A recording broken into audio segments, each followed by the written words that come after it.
Fake friend. Jack Dorsey cursed Harry uphill and down dale in new Twitter post calling him a name dropper. The social network's co-founder and former CEO says that he believes the company has nothing to hide, contrary to how the files have been presented.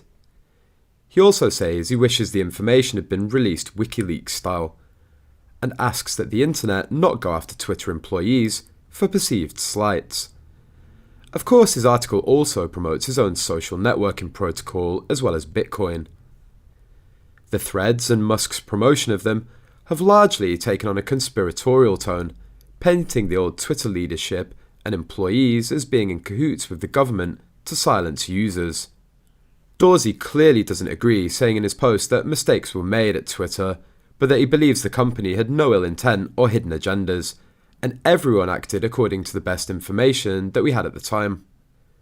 This is believed to be an affirmation aimed at Elon Musk, and also the old friends who stabbed him in the back, including Prince Harry, who joined the opposition to Dorsey at last year's event. Prince Harry not only falsely accused his best friend, but also used it as a lure for his boring speech at an event. Britain's Prince Harry said he warned the chief executive of Twitter ahead of the January 6th Capitol riots that the social media site was being used to stage political unrest in the US Capitol. Harry made the comments Tuesday while he was taking part in an online panel on misinformation in California. He said that he made his concerns known via email to Twitter CEO Jack Dorsey the day before the riot.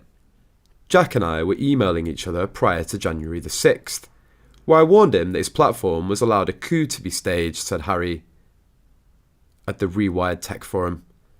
That email was sent the day before and then it happened, and I haven't heard from him since. Jack Dorsey is said to have found Harry extremely annoying at the time. An insider said he cursed Harry after the speech. So Harry's biggest complaint is that Twitter didn't respond to him. What's the point of this latest Harry speech except to gain attention? Apparently he's got nothing else to do but lurk on Twitter all day, and his wife has nothing else to do but draft and post obnoxious letters to Congress. Meanwhile, in their 15-bedroom mansion, a small child is crying somewhere needing food, water, a clean nappy, a bench. He seems to enjoy bragging about how close they are to American VIPs. Imagine being a prince of the blood, a descendant and namesake of Henry VIII, and feeling the need to drop names to feel important. It's pathetic. Later in the newest post, Dorsey takes issue with how the files were handed over to specific journalists who then posted excerpts and reported on them. I do still wish for Twitter and every company to become uncomfortably transparent in all of their actions, Dorsey writes, adding that he wishes the files got many more eyes and interpretations to consider. It's an interesting request as he's essentially asking for receipts on his own company.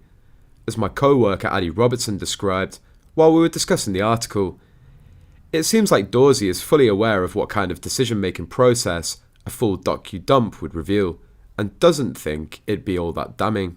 While Dorsey talks a lot about how he thinks transparency and moderation should work in his post, it's possible that he wants a more transparent process because the cherry-picked documents have been used by Musk and others to attack former Twitter staff.